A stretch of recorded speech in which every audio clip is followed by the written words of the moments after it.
Assata. They never got her. Yeah. Assata. Woo.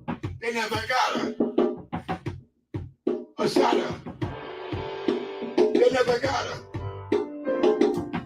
Assata. They never got her. Assata.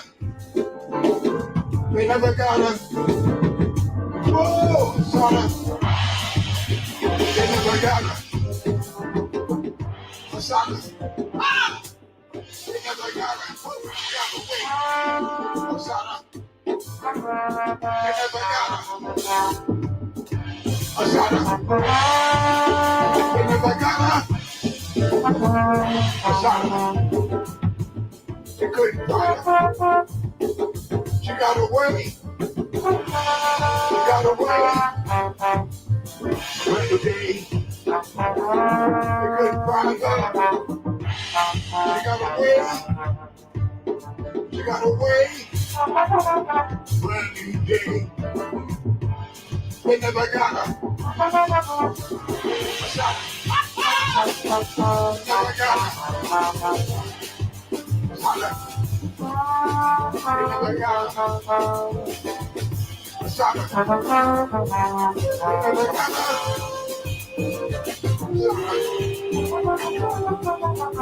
$2 million had on her head.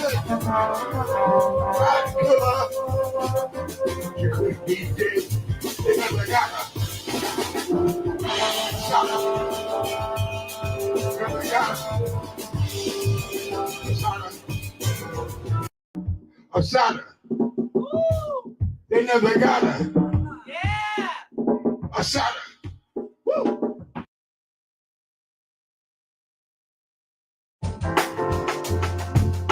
During a drought,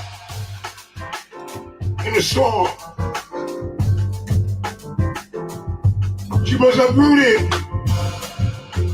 and replanted in the rich soil of Cuba.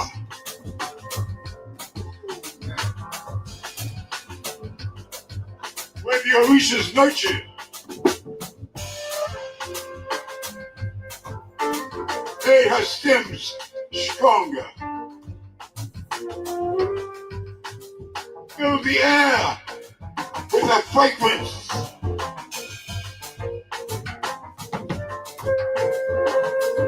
A sweetness we could smell.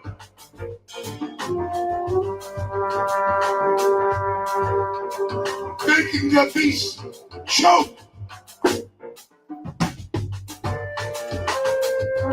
Making him choke from his own disgust. How she got away. A scent of freedom fills our nostrils.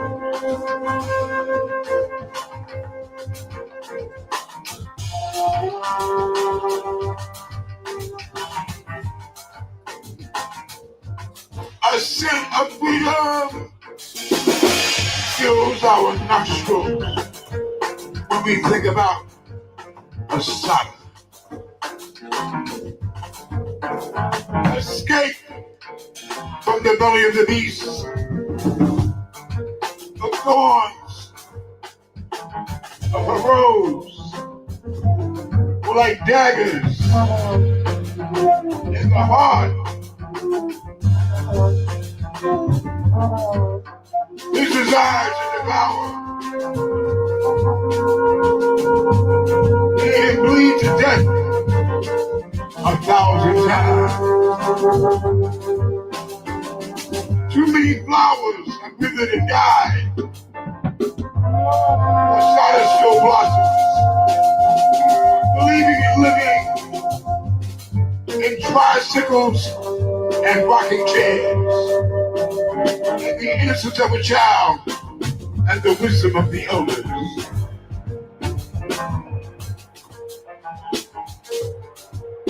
A world of petals glistened in the Caribbean sun.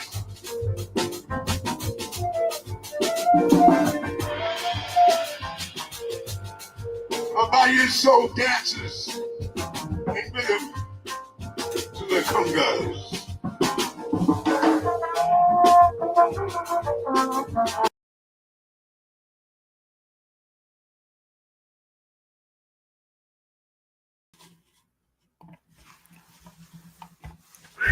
Greetings. Good afternoon, good evening. How y'all doing? Thursday, October 2nd. My name is Tandasizwe Shimaringa, and this is Root Work. Excuse me. My mama is rolling over in her grave right now. Root Work. This is Root Work here on Black Liberation Media. If you're just joining us, please like, share, and subscribe. I ask people to do that in the beginning in case they get pissed off later on and forget to do it. Like, share, and subscribe. The link, share the link now, like the show now, and get it all over with. Subscribe to Black Liberation Media. Subscribe to Root Work if you have not done so already. Again, my name is Tandasizwe Shimaringa, and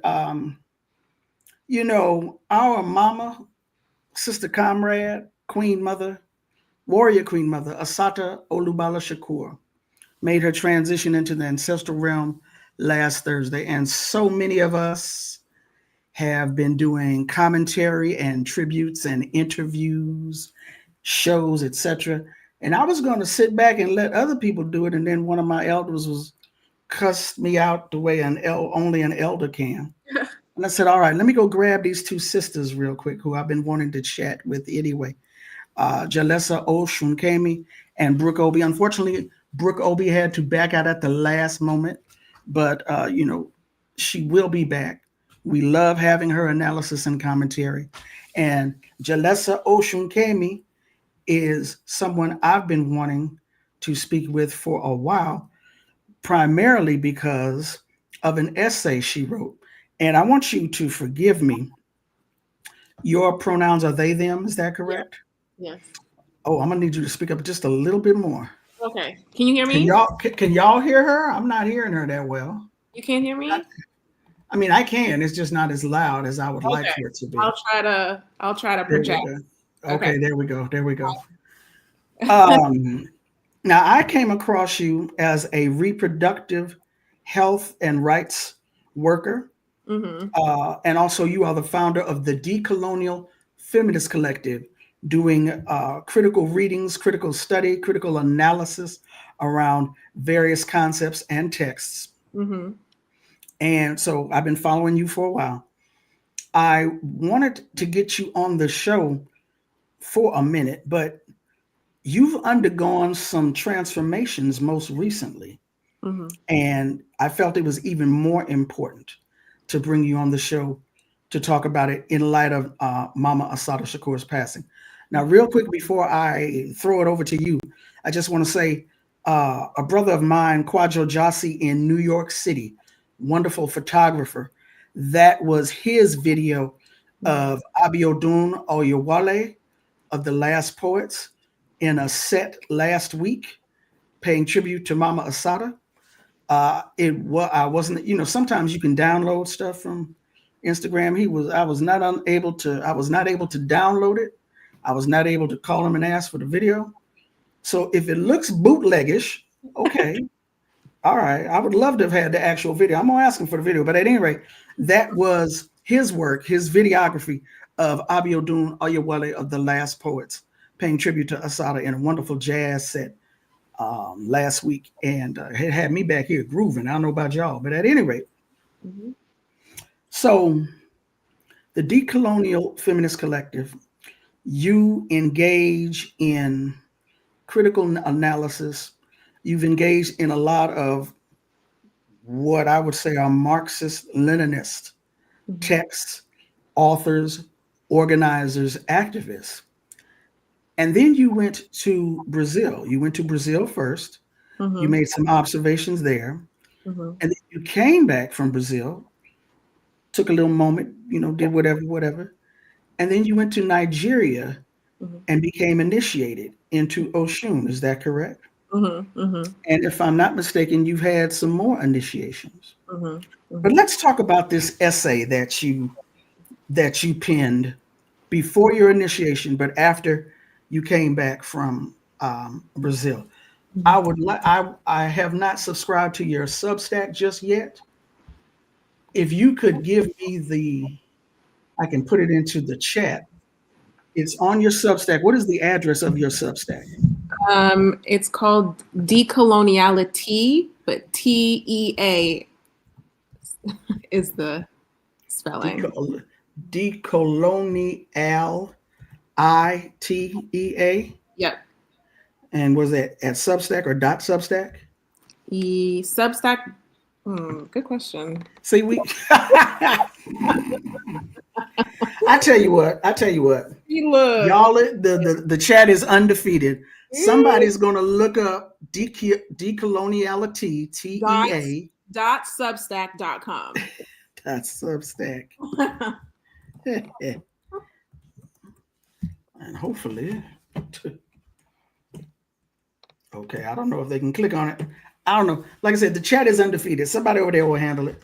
They help us out. They know I'm tech spicy. Yeah, me too. So let's talk about. Okay, good. Let's talk about this essay and whereas in tribute to Mama Assata Shakur, we know her as a soldier of the Black Liberation Army. Whether they was lying on her or whether her comrades in arms fondly remember her, we have this image of Assata Shakur as a soldier in arms, a soldier of the Black Liberation Army, right? She's been charged with numerous quote unquote offenses against the state. Right. She escaped from prison in 1979 with the help of comrades in arms. We know now that Sekou Odinga, who has made his transition, Dr. Mutulu Shakur, who has made his transition, Marilyn Buck, who has made her transition. We know that these people were involved in helping to get her out of that prison in New Jersey in 79. We know that eventually she made her way to Cuba, that she made her case for political asylum. It was accepted. It was granted. She was kept safe and secure for close to 50 years. Right. We have her autobiography. We have her numerous interviews and writings.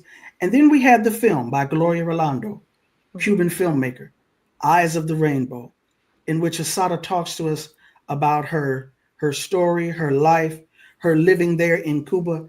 And throughout the film, infused is the Orisha tradition of Lukumi and Santeria. So we know that Cuba is a socialist state. Right. We know that they came forward through Marxist-Leninist thought. And we know, again, that also as a predominantly African country, one of the places where the Yoruba tradition via Ifa, the Yoruba Ifa tradition of Santeria, Lukumi, etc., survived the strongest was in Cuba, just as in Brazil and in Candomblé. But again, we've got this Marxist-Leninist tension. Or do we have a Marxist-Leninist tension? Right. So that's why I wanted to talk with you today regarding not only that, but Mama Assata as a spiritual warrior. Yeah. A cultural warrior. Yeah. All right, so I'm gonna shut up and let you go ahead on. Yeah, no, I think that was a good way to open the conversation because, today I was thinking about, as I'm, like you, looking at these sort of different ways that people are honoring Assata, honoring her legacy, honoring her critical contributions to the work of the Black Panther Party and the Black Liberation Army. Something that I was thinking about is that a lot of the representations of her are very masculinist representations of her. And, my path in Òṣún is Yeye Iponda. Like it's the story of that path is very much warrior. It's warrior, but on the other side of it, it's also this very motherly figure. So when I think about even Assata and like my Yeye Òṣún, I'm thinking about how sometimes we get these fragmented representations of people that we honor or revere, right? With Òṣún, a lot of the representation is like her sensuality, her motherhood tendencies, her sweetness, abundance, et cetera, et cetera. Rarely is she seen as the warrior that she is, right? And, they're, as I've been studying Òșún, like she's sometimes described as the manly woman, right? Because she traverses these sort of characteristics that are considered very feminine and also considered very masculine, right? So like we're not monolithic in who we are as people, and neither was Assata, right? I want to start by just saying that Decolonial Feminist Collective, which is a political project that I founded in 2020, the sort of seed to sort of start that project was planted after I went on a delegation to Brazil. I went to attend a transnational decolonial Black feminist summer school in Brazil. That's a learning space that brings together, organizers, activists, academics from the US and other places in the global South to sort of have this inter-epistemic dialogue, right? Like, how do we make meaning about the issues that we're confronted with? Those of us who are interested in thinking about these issues through a decolonial feminist lens, how can we learn from the various contexts that we're sort of situated in? And then how do we like create the conditions to have solidarity, to build solidarity? So, well, if I can stop you real quick, don't lose that point. Don't forget, I'll forget. So don't you forget. What is the difference between decolonial feminism and the feminism that most of us here in the US have heard about and probably disdain? Right. That's a good question. So when I talk about feminisms, I use the plural. Black, even when I talk about Black feminisms, I use the plural. And I think this is important because feminisms takes multiple forms and has different political commitments. My sort of entry point to feminism was through Black feminisms. Reading, Patricia Hill Collins, reading Bell Hooks, reading a number of others, the Combahee River Collective, right? These were some of the people that kind of really informed my feminisms for a long time. Once I started thinking about what feminisms looks like transnationally, though, like how are African women participating in this political project? How are Black women in the Caribbean participating in this political project?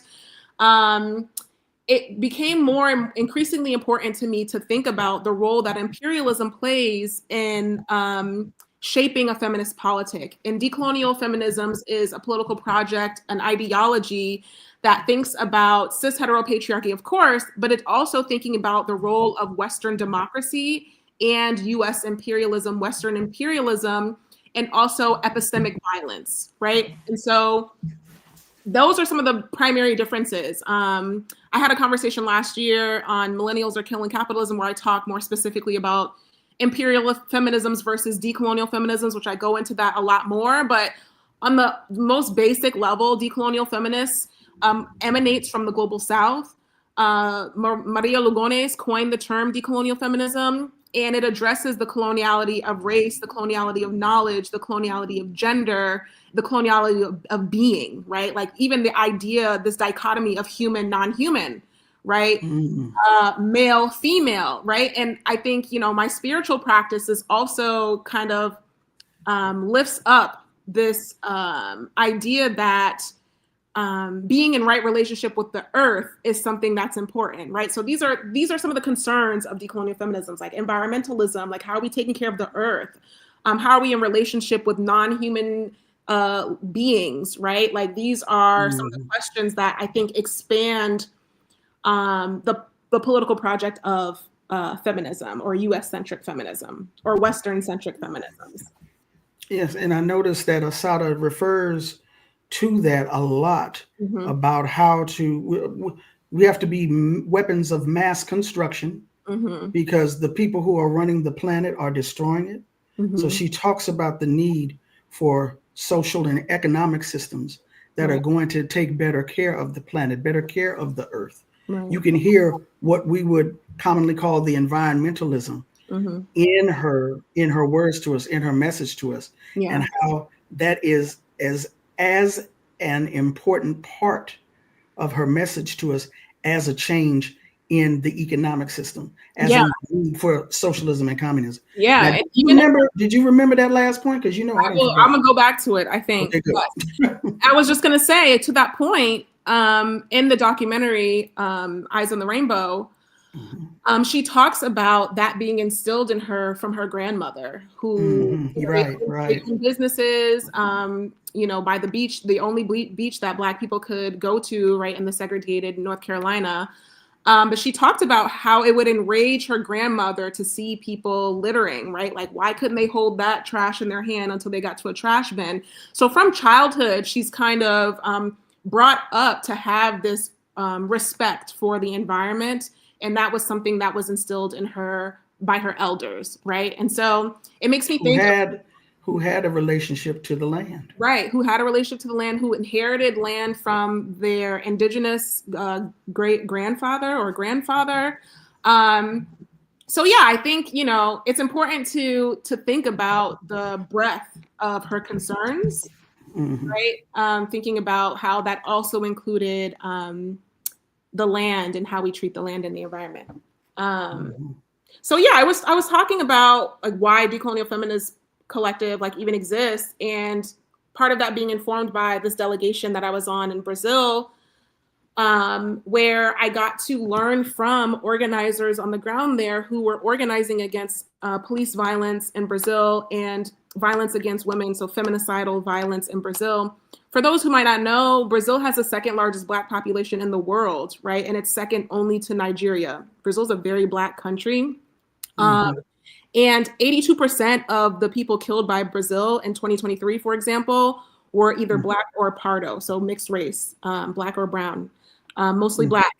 Over 70% of Brazil's population is Black, and about 64% of feminicidal violence is experienced by Black women. And so that's sort of the context of some of the conversations that were taking place at this Decolonial Feminist summer school. I got to meet organizers who were part of collectives that were organizing within their communities, within their favelas, around these issues. Mothers who were organizing around police violence, many of whom had lost their sons to the police, organizing campaigns, organizing support networks, et cetera, et cetera. And something that really stood out to me was not only the ways that they were organizing against state violence, right?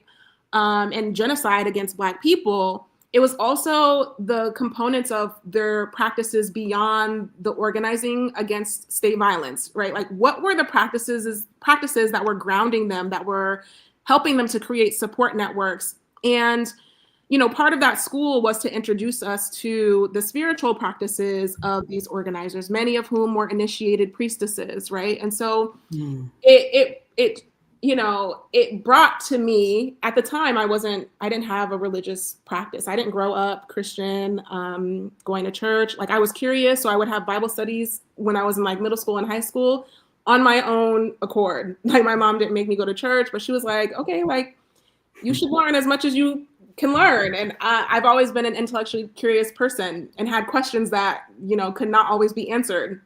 But that was the first time for me seeing the sort of coming together of political activism, organizing, and a spiritual practice existing alongside each other. And not only that, thinking about the Haitian Revolution and the spiritual practices that were practiced then, and also seeing that a sort of through line between that and the Maroon communities, or Quilombos in Brazil, how those spiritual practices in the form of candomblé, how they were hidden behind or syncretized to hide from white folks.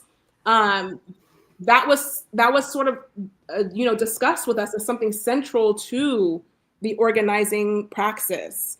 That was something that really moved me.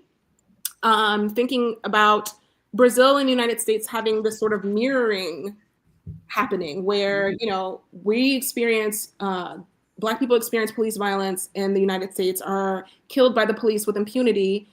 The same thing to a higher degree is happening in Brazil. And so, but I didn't see at the time this sort of connection between spirituality and this, fight back against this. And so that introduced me to a whole new world of, approaches to organizing. I entered the work, just passionate about reproductive oppression and confronting it. And through my many years of organizing around reproductive oppression in the South, which, as we know, is the most restrictive region, maternal mortality rates are high, infant mortality rates are high, abortion bans in almost every southeastern state, right? Like the South is why we have the term Mississippi appendectomy. Exactly. Mm-hmm. Exactly. Black women go into the hospital for something and come out with their uterus removed. Right. And if you can remember a few years ago, the Irwin County Detention Center here in Georgia, there was the whistleblower, Don Wooten, who blew the whistle they were sterilizing folks in that detention center. You know, this is our history, but this is also our present, right? We see this happening with incarcerated folks as well. So really being feeling passionate about these issues as a mother, as a Black mother myself, but also the reality is organizing around these issues like can burn you out. Like I was getting tired, I was getting exhausted, I was feeling disillusioned. And so again, I come back to like, what are the practices that help us persevere, that help us practice resilience, that help us feel grounded? And yeah, so I had that experience with the Orisha in Brazil. A few years later, I went to Cuba on another delegation, right? I went on a delegation with organizers from the South, the US South, Black organizers, and we went to Cuba, spent about 10 days, grounding with and connecting with Black organizers in Cuba. Learning about the blockade, learning about the fuel shortages on the island. They had just had that oil fire, that explosion. So there was an oil shortage, there was all sorts of food shortages on the island. But really learning about the resilience practices of the Black Cubans and while we were there. And a central part of that was their Santeria Lukumi practice, right? Many of the core organizers were initiated priests and priestesses. And so while we were there, learning about the Family's Code organizing that they were doing at the time, learning about healthcare in Cuba, learning about the education programs in Cuba, this sort of Orisha practice was built into the program, built into how we were learning. We got to, feed some Orisha. Some people had divinations while they were there, right? So this was, we were meeting with and staying with Marxist-Leninist organizers. And I say that because in the United States, in the US, and more recently, I've seen conversations, this quote being used by Marx, like, religion is an opiate of the masses, right? Yes. And there has been this sort of dialogue online, I think mainly pushed by like Western leftists, primarily white leftists, saying that there is a contradiction between being religious or believing in religion or believing or having any sort of spiritual practice and being a good Marxist or being a good Marxist-Leninist, right? And I think, even the witnessing of the genocide in Gaza and Palestine, seeing this sort of deep commitment to a religious practice, right? Like grounding, like helping to ground people. That's something that has stood out to me, just like watching people pray.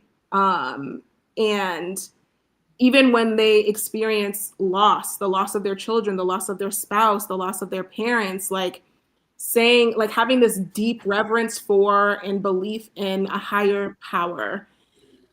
That contradiction did not exist in Cuba. And we're talking about a political context where there has been a successful revolution. We have not yet seen a successful revolution in the United States, right? And so I just think, to me, that was something that was really important to think about. Whereas this idea of religion and spirituality being in contradiction with your organizing and your ability to fight state repression, state violence, being in contradiction, I think Cuba is a prime example of that not being the case, not being true. So that was really powerful for me to witness. That was very powerful for me to witness. and sparked my interest for sure. It took me a little while longer after that, but it definitely sparked. I'm hard-headed, so it took me a little while after that, but.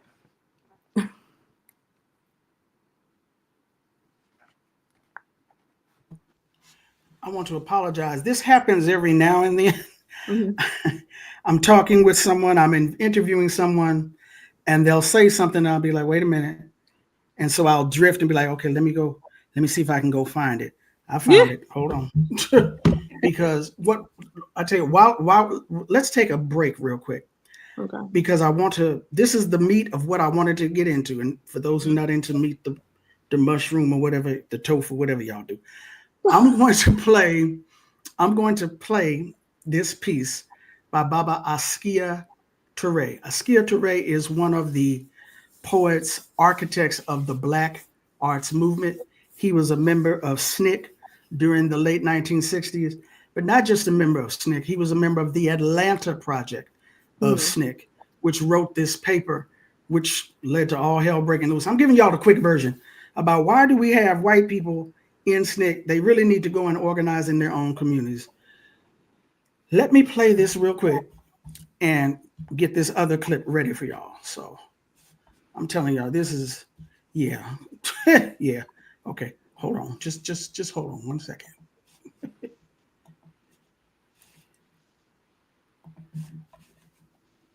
By Havana Shores. Now, this is a poem that he wrote called Palenque Queen by Havana's Shores, and it's for Mama Assata Shakur. Mm-hmm. He wrote this in the 90s, early 2000s, I do believe. Mm-hmm. To Assata in exile. Hopefully y'all can hear that. Maroon woman, feisty and sensual with Òșún beauty. The fierce blue Gulf waters wash daily over your shadow as you mingle with fragrant palms and tropical peoples. Political exile. 20 years have passed since the blast of your great escape created havoc for the empire. Now safe in an African Palenque, Afro-Cuba style of Marcel and Marti, whose guerrilla blood stains the Caribbean proletarian red. But red is equally spiritual, being Shango's color, and that of mystic Olokun, both Yoruba Orishas, African deities, blessing the untamed warrior spirit. Sister woman, the years have calmed and refined your spirit, deepen your eyes, broaden your smile, unleash your regal beauty. Maturity becomes you. Blessed by Oya's rainbow, we behold the flamingo embodied in the fledgling, a most captivating bird spreading her wings over her people's joyous future. Of course, 666 and its minions blockade and spew death threats at the insurgent isle. New Jersey's mini-skirted Barbie doll threatens Fidel, even the Pope, demanding your recapture. You see Oya's rainbow radiance spreads joy among our African captives, and even New Jersey stands in danger of creating young Assatas to come. So Barbie, the governor, masquerades as Reagan's parrot, Bush's puppet, tongue-kissing Jesse Helms in a Kodak moment by demanding your head. But we, 30 million strong, million man and woman marchers say, hands off Assata, Republican witch. This sister you won't kill or turn into Oprah hanging out with Uncle Sam. She is ours, this Oya woman, this liberation fighter, this warrior queen, This child of Harriet Tubman is ours, the Black nation's champions, and we will collectively burn down Babylon if she is harmed in any way. You do remember Rodney King.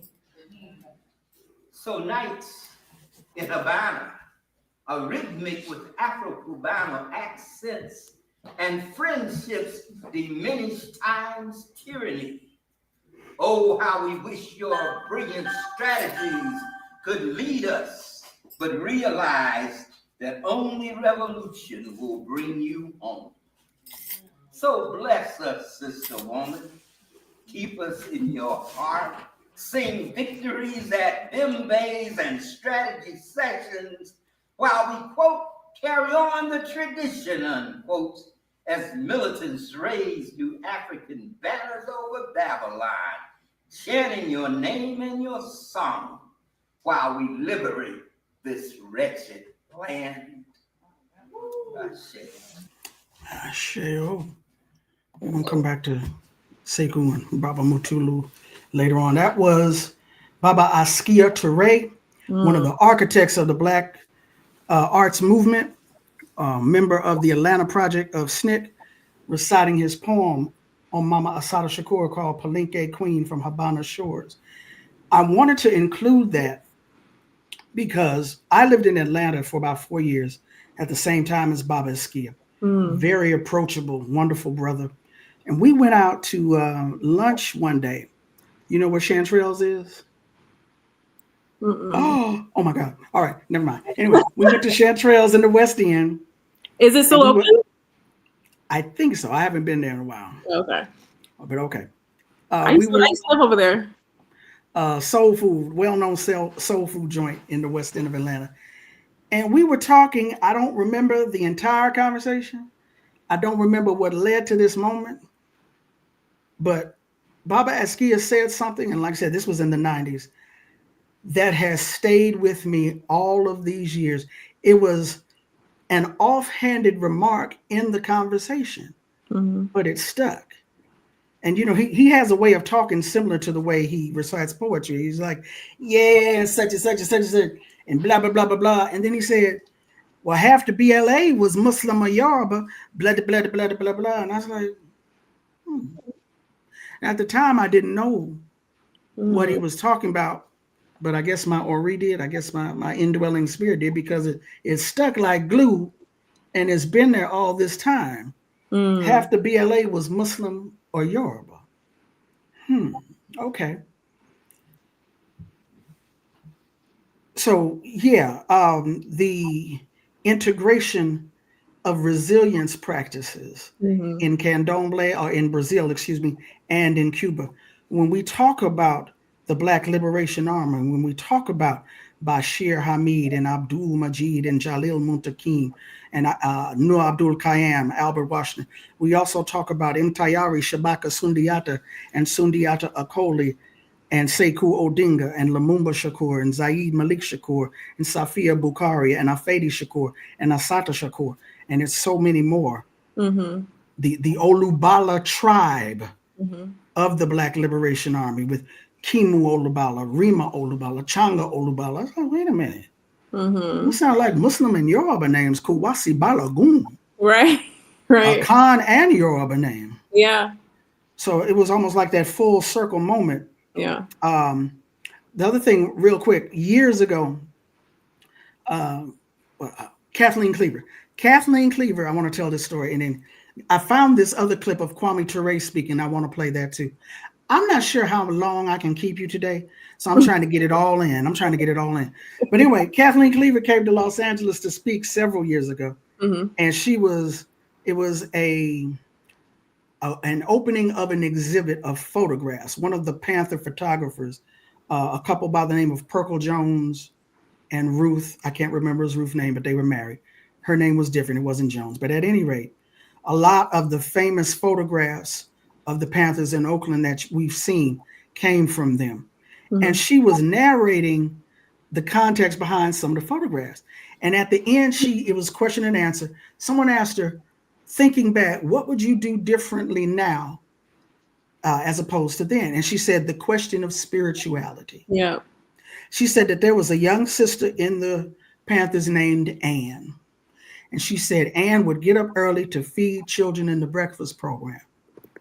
But Ann did not want the Panthers to know that she would go and play the organ in church. And she did not want the church to know that she would get up and feed hungry children.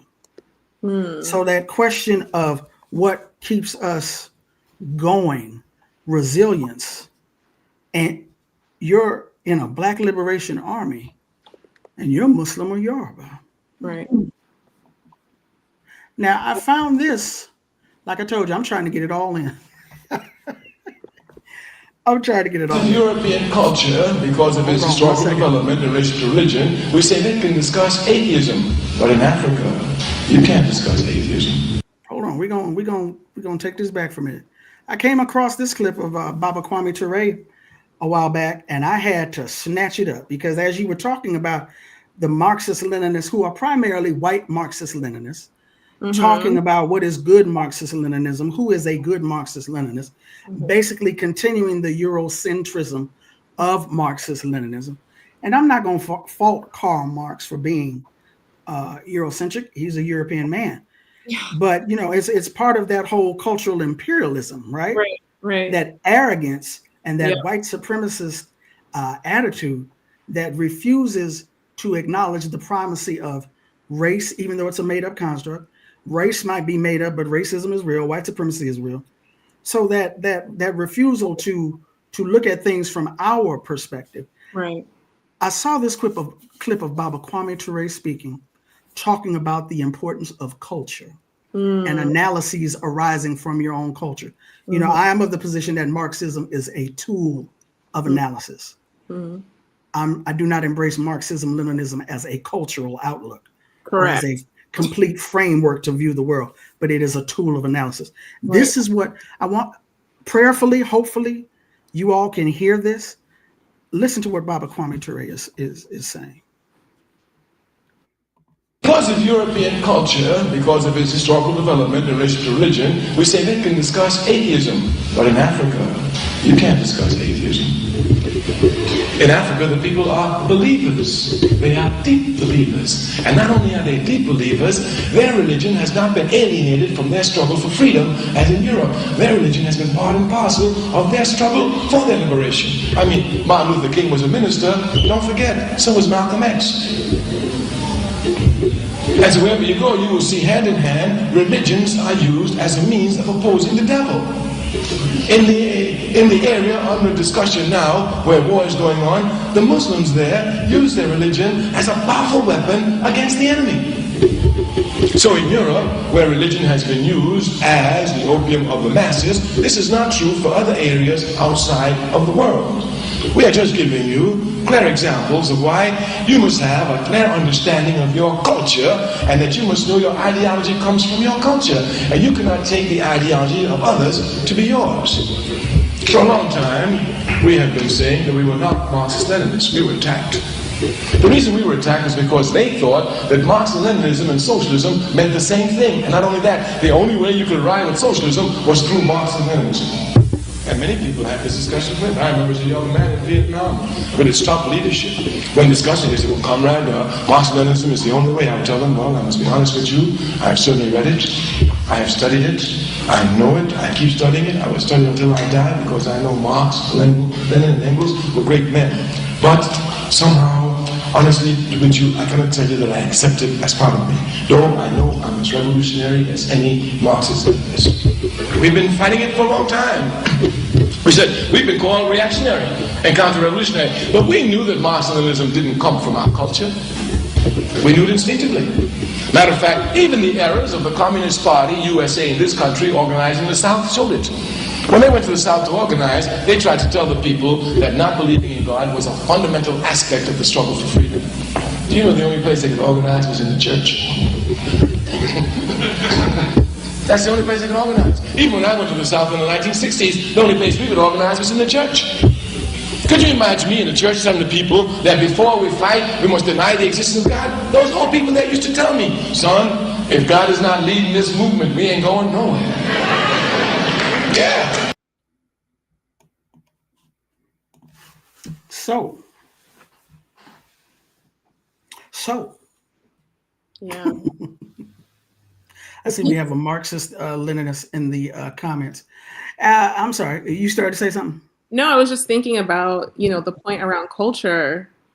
And I think about Cabral talking about culture as an expression of people's history and a very important part of the national liberation struggle. So, like, resisting domination must include culture. And it also makes me think about this quote from Cabral where he says, we must act as if we answer to and only answer to our ancestors, our children, and the unborn. Mm-hmm. And so, what does it look like to be accountable to our ancestors and our children and the unborn, especially if we don't know our ancestors, if we don't know them, how do we operate in a way that is accountable to them? Assata talks about the ancestors a lot as well. She talks about living her life in such a way that when she transitions, that she doesn't have to hang her head in front of her ancestors, right? And so I'm just thinking about that piece around accountability and this sort of African like ideas about time. And, I'm getting a little woo here, but like when we leave this realm, what happens next, right? So like the way that we think about incarnation, the way that we think about the sort of intergenerational responsibilities, there's the idea that whatever we do now affects 7 generations behind us and 7 generations ahead of us. So like, what does the healing look like for in this lifetime to heal from some of the violence that we've experienced, to heal maybe some of the violence that family members and our lineages have enacted on ourselves, each other. But yeah, I just operate with this idea and with this sort of command around accountability to my ancestors.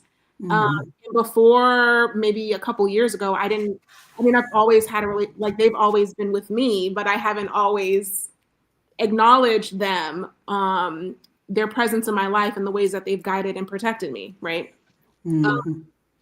There's another piece too, like Assata talks about, just on the spirituality tip, she talks about how her grandmother tells her like that she's not going to be incarcerated forever. Like she had a visit from her grandmother while she was in a men's prison, and her grandmother said, "You're not going to be here. You're not going to be here forever. And in fact, the remaining time that you have is less than the time that you've already been in here." And she told her that because she had a dream that she wasn't going to be in there. And then the night before Assata escaped, her grandmother called her and she was saying, like, I couldn't tell my grandmother, like, hey, I'm about to escape, right? Like my phone calls are being monitored. But of course she has like anxieties around like this being executed in a particular way. And her grandmother says, I want you to not get used to being in there because you confirmation. Do you hear me? Like, and she repeated herself. And for Assata, that was confirmation that not only was she righteous in escaping, but it was also just confirmation of the way that her grandmother was spiritually connected and that she was following her destiny by escaping. And Bukhari says the same thing in her chapter, Islam and Revolution Are Not a Contradiction. Bukhari talks about going to Allah before escaping, and Allah showing her that she would escape and that she would return, right? But she talks about this being in a deep spiritual practice, right?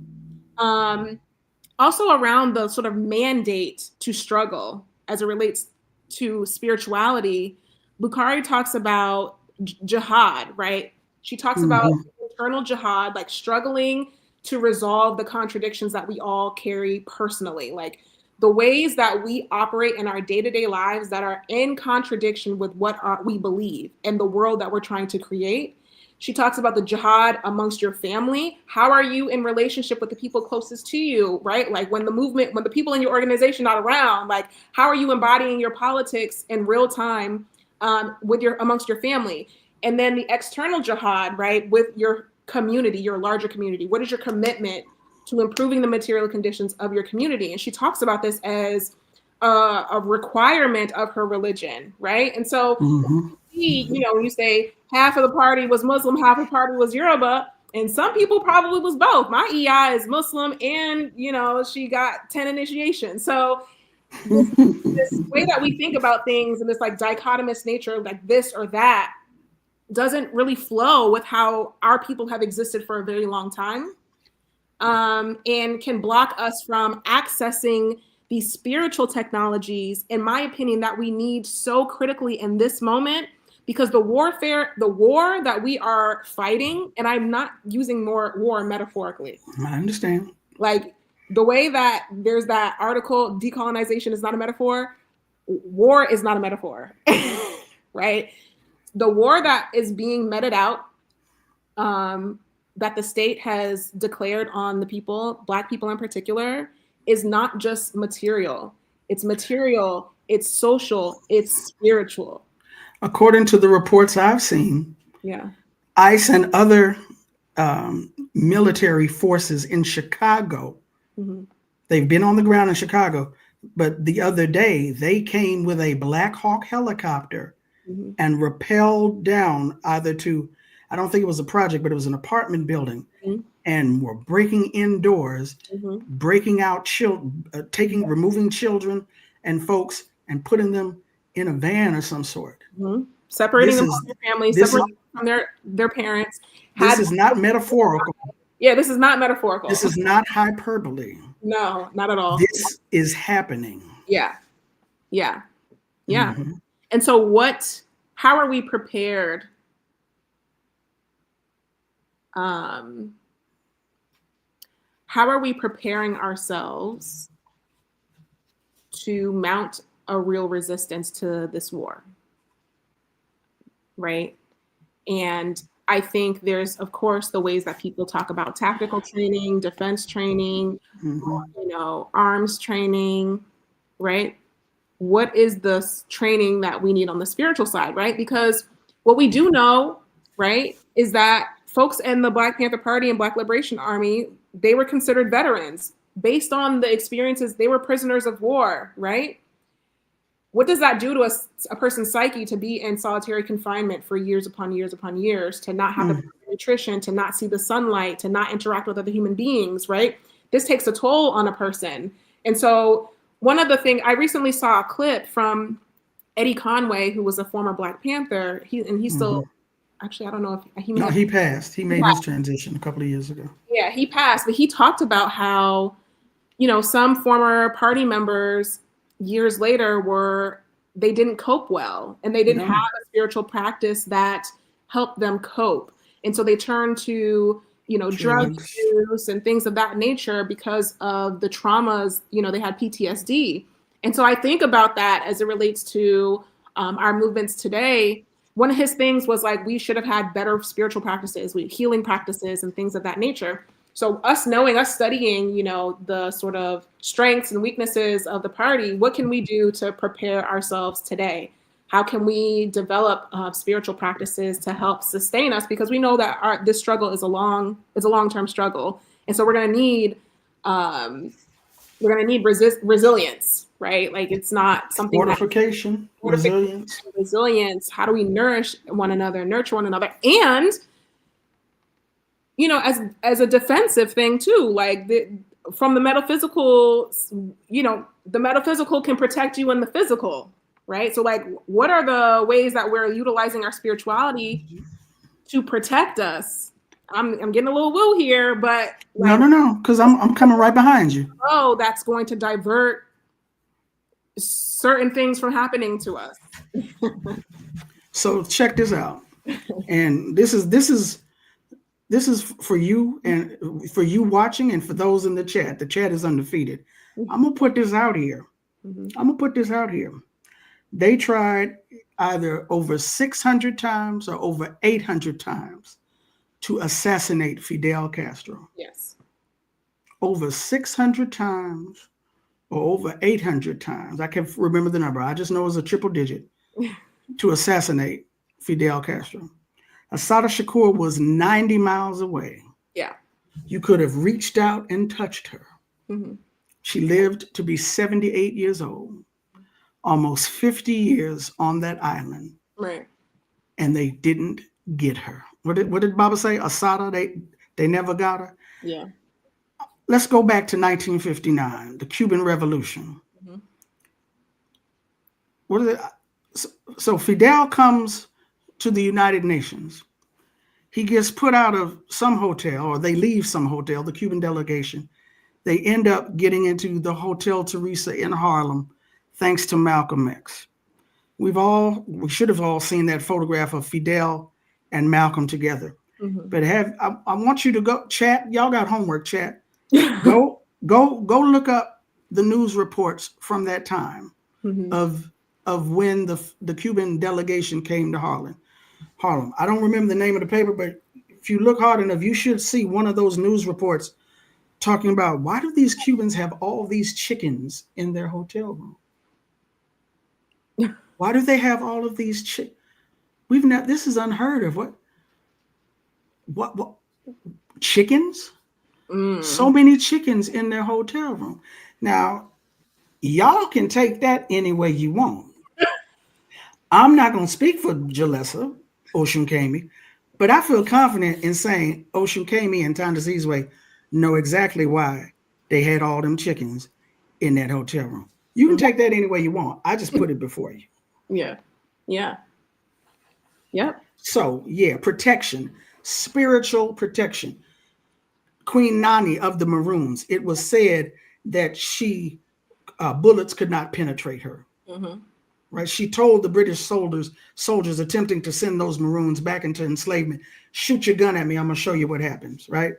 When we talk about the guerrillas of Zimbabwe, there was Nahanda, the spiritual medium, okay? When we talk about those Palenques, those Quilombos in Brazil, there were spiritual mediums there. Yeah. We call them warrior priests. Yes. Warrior priests.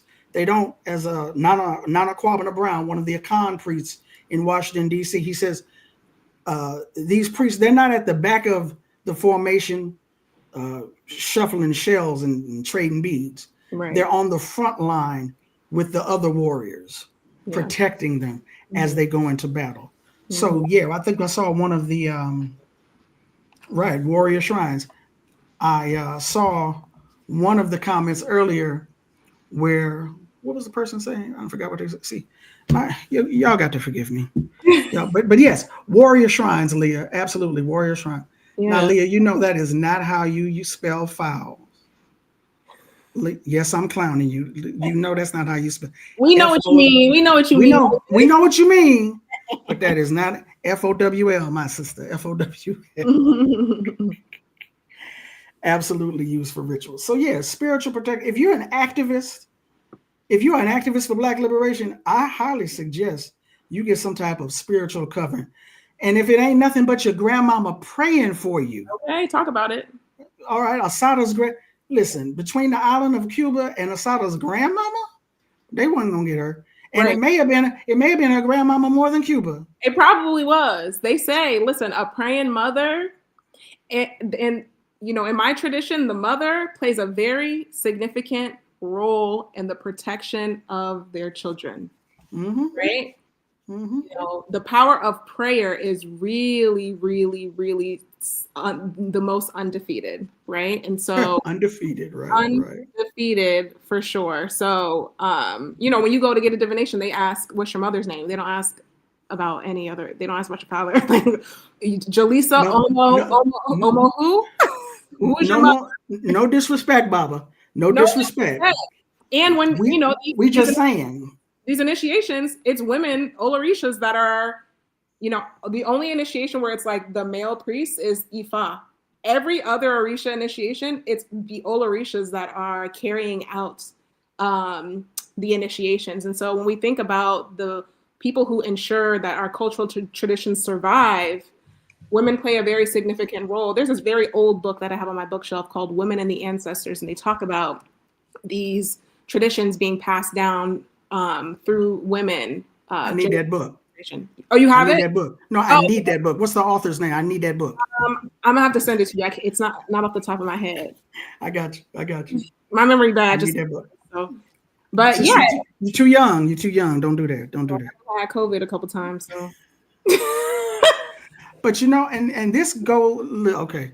My favorite hymn growing up was Nana Kwabena taught me this song. Somebody prayed for me, had me on their mind, took the time to pray for me. And then the next line is, my mama prayed for me. Yes. Had me on their mind, took the time to pray for me. Next line, my daddy prayed for me. My grandmama prayed for me. My grandfather prayed for me. Mm-hmm. That's a wonderful song. And it's in the tradition of our Black Southern roots. Yeah. But they sing it in an Akan temple in Washington, D.C. One of the points I also wanted to get to, and I know that the Black Liberation Media audience, some of them, I know how some of y'all are, but it's all love. It's all love around here. But October is Hoodoo Heritage Month. Yes. And people are talking about sinners again, and the prominence of hoodoo in that film. And I was telling people, sinners didn't really do anything for me personally. I believe because of the connection I already have to my ancestors, which I need to go and clean off the altar. I hear y'all. I do. It didn't do anything for me, but what did it for me though was how so many Black people were responding. Yes. How it awakened something in them, and they didn't know it. Even Brooke Obie, who I was hoping to have on the show. She's like, at the time I had her on the show to discuss Sinners, she had seen the movie 8 times. I think she eventually saw it 11 times. Wow. People are like, I don't know why I keep going back to see this movie. Yeah. Yes, you do. Well, no, you don't, but yes, you do. So what it has awakened within us in terms of the ancestral, that's what did it for me. Yeah. Not so much the actual film, right? And I thought it was interesting that people who have a purely Marxist Leninist outlook, who embrace Marxism Leninism as more than a tool, dare I say maybe even a way of life, they couldn't stand that film. Yeah. I was like, oh, you soulless being, you. But at any rate, but the importance of culture, the importance of art in not only healing, but in fighting for liberation, that was the other aspect of why I was hoping to have you on the show today. Now, I'm not sure what your time is like. We've been here just a little bit over an hour. Why don't we do this real quick? Mr. Arthritis is not knocking on the door just yet, but he's never that far away. Let the audience know about what's happening. Is it starting on Sunday or is it next Monday? What does the Decolonial Feminist Collective have planned? Yeah, so it's interesting when you said that your elders told you that you better talk about Assata, or like when I learned of her passing, I FaceTimed my mom, who's from New Jersey, and I'm very sensitive, so I'm crying on FaceTime about Assata's passing, and we were talking about how it feels like a family member has passed. I cried too. Yeah, I cried, and she was like, "You need to have a study group." And I was like, dang, okay. Like I haven't had one because, I've been going through my whole spiritual journey over the last year and really focusing on my studies and the priestess work is a lot. I was talking to somebody, they're like, it's like a full-time job. I'm like, it's a lot of work. But yeah, I decided to, that was one way to honor the life and legacy of Assata Shakur by bringing folks together and having a container for us to not only express our grief collectively, there's something about that collective holding of that grief. Absolutely. But also to return to some of the lessons, her poetry, her writing, her reflections that she left for us, in addition to the interviews that she did while she was in exile, and including the documentary. So Decolonial Feminist Collective. We're now collaborating with No Name Read, the No Name Reading Group, to facilitate a 3-part study, virtual study of Assata's autobiography. This Sunday, we'll read the first, I want to say 7 or 8 chapters. And the next 2 Sundays, we'll finish the book, and then the final, we'll focus on the documentary and read a couple of her interviews from exile. One of the questions that I've been thinking about, because I've seen some people say Assata died free, and I want to spend some time, maybe in the 3rd session, complicating how we are defining freedom. I hear you. I've heard the same things, and I hear you. Mm-hmm. And did Assata Shakur see herself as free? In the documentary, she talks about prison and exile as a form of forced separation from her family. Right. Mm-hmm. Right. In her own words, she likens prisons to slavery, and then she says prison and exile are like separations. She talks about not being able to attend her mother's funeral, right? Talks about the loneliness associated with living in exile, right? Even though she's surrounded by community in Cuba, right? And so when I brought this up on Twitter, people were not very happy about this, right? And I think Twitter is a petri dish, so you good, sis. People were feeling defensive about Cuba, and I'm not talking about what Cuba did and offered Assata and kept her safe. We give our shout out to Cuba for doing that. But I'm talking about how we understand ourselves as subjects, right? Like as Black subjects in an anti-Black world, are we free? And I think we really need to have a very expansive and capacious definition of freedom so that we don't settle, right? So that we don't settle. Like we want it all. We want the full, total liberation of our people. And that looks like the freedom to move around the world where we want to, when we want to, the freedom to see our families when we want to raise our families, right? And so I want to spend some time in the 3rd session on this idea of freedom and going back to what she said about her experience, because she's like, she basically was like, when she talked about slavery, we're slaves in the housing that they have us living in. We're slaves in how, the healthcare that we receive. We're slaves. So these are her own words, right? And I think there's sometimes this trend of speaking over people, especially once they transition. What did Assata say about her experience? And then how can we carry on the task of achieving that freedom that she gave her life for, right? So yeah, we're having a 3-part study group. It's virtual. At this point, I'm going to have to live stream some on YouTube probably because there's too many people registered for it. But would love. I'm excited. That's a good thing, right? No problem. It's no problem to have. But I'm excited that people are interested. And I've been lighting.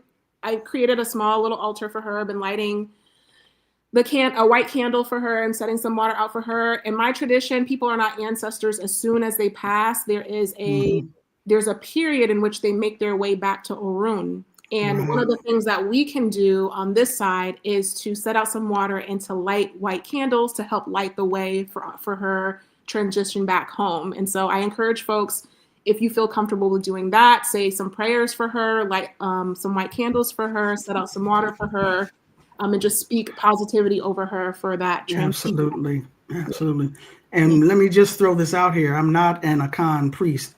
But in the Akan tradition, there's what they call the 40-day ceremony. Yes. 40 days after a person passes over, they do particular rituals.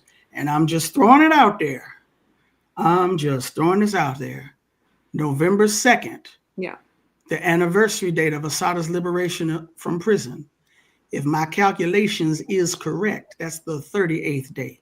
Oh, wow. So, if you a day or two early or what have you and want to do a little something in your communities, I think that Òřún would understand that and appreciate that and accept that. But thanks for sharing that.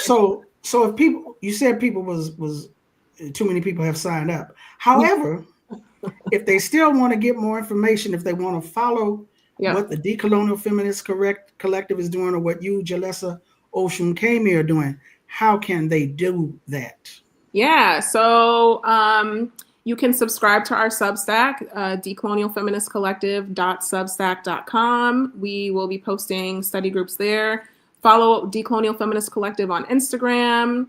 Follow me, Jalessah J, on Instagram. I'm always sharing what we're kind of up to with Decolonial Feminist Collective. But we, have regular study sessions on various texts. This is our second time reading Assata. We've read Bukhari's books as well, some Walter Rodney. So the Marxist-Leninists, you're welcome to come. You know what I'm saying? Like we read Ndai, Marxist feminist. So, pull up and, different perspectives that the space is there to be in collective study and to grow ideologically together, to take what we learn and to bring that information, that knowledge back to our organizing spaces and embody that knowledge. And so, tap in with us. We would love to have you. I have loved and enjoyed having you on Rip Work here on Black Liberation Media. Thank you so much for taking time out of your schedule to be here with us. Thank you so much for sharing with us your experience and your perspectives. I greatly appreciate it. Now, I told y'all to like this before we got started. If you haven't already liked, please like. Please share the link. Please, we appreciate the comments. I'm sorry I wasn't able to get to everyone. I'll be trying to pay attention. It's rough. It's rough on me. Yeah, the attention span don't be spanning. I'm the same way. Be spanning. But now don't the other Substack where you wrote about your experience. You actually have a most recent essay about, what is it about Assata and spirituality? That struggle is spiritual. And so I taught a Black August writing workshop where I pulled from Assata, Bukhari, and Erica Huggins, all of whom have spoken about their spiritual practice sustaining them. And in that piece, there's some reflection questions if folks want to do some writing around this intersection between struggle and spirituality. So that's my personal Substack. It's Decoloniality, and TEA is how that's spelled.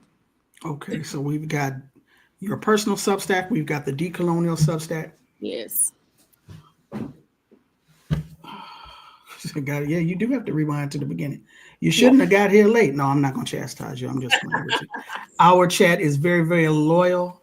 They are wonderful. We appreciate them so much. Yes. And getting back to appreciate you so much, because I've been wanting to do this for a while. I'm so glad that we were able to do this, to have this discussion around spirituality and its place in Black liberation.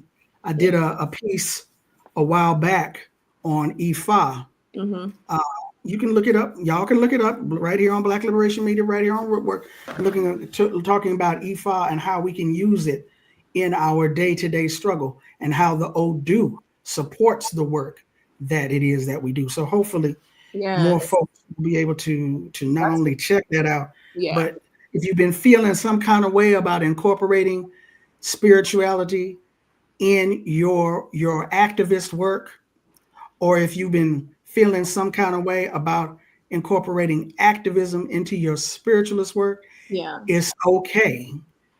It's all right. It's all good. Do what you need to do for you. Let your spirit lead you into this work. Let your spirit cover you as we do this work. So absolutely. All right. You're in Atlanta. I'm in Atlanta. It is 8-something p.m. I'm gonna let you go. Yes. Thank you so much. Here. No. Thank you. The pleasure was all mine. And I'm signed up for the seminar. Okay. And I will always sign up for seminar. I really support. You always pop out. I appreciate it. I missed the one on Andaye. Maybe you can hint offer that one again. But at any rate, that was a really good one. So you might be right. All right. Thank you so much. I will talk with you later. You take care. Bye-bye. And as usual, appreciate Y'all in the chat, appreciate the Black Liberation Media family, of which you are a part, chat. Appreciate y'all so much. Thank you so much. Thank you for your support of Rootwork. Thank you for your support of Black Liberation Media. Y'all know we hit 50,000 the other day, right? Or maybe it was the other week. I don't remember. But we had 50,000 because of y'all. We appreciate you oh so much. We've got some merch out there in the world somewhere. Go to the website. Go check out the links at Black Liberation Media here on YouTube. If you have not signed up for the Patreon, is it Patreon or Patreon? If you ain't signed up yet for it, please sign up. And again, I keep repeating this because it helps us. Like, share, subscribe. Please, please, please, please, pretty please. Like, share, and subscribe to Black Liberation Media. And please like, share, and subscribe. Subscribe to my poor little Rootwork channel, which is over by itself in some other corner of the YouTube universe. But at any rate, I am going to get up out here. You all enjoy the rest of your evening. Please stay safe, and I will catch y'all on the next one. All right? All right.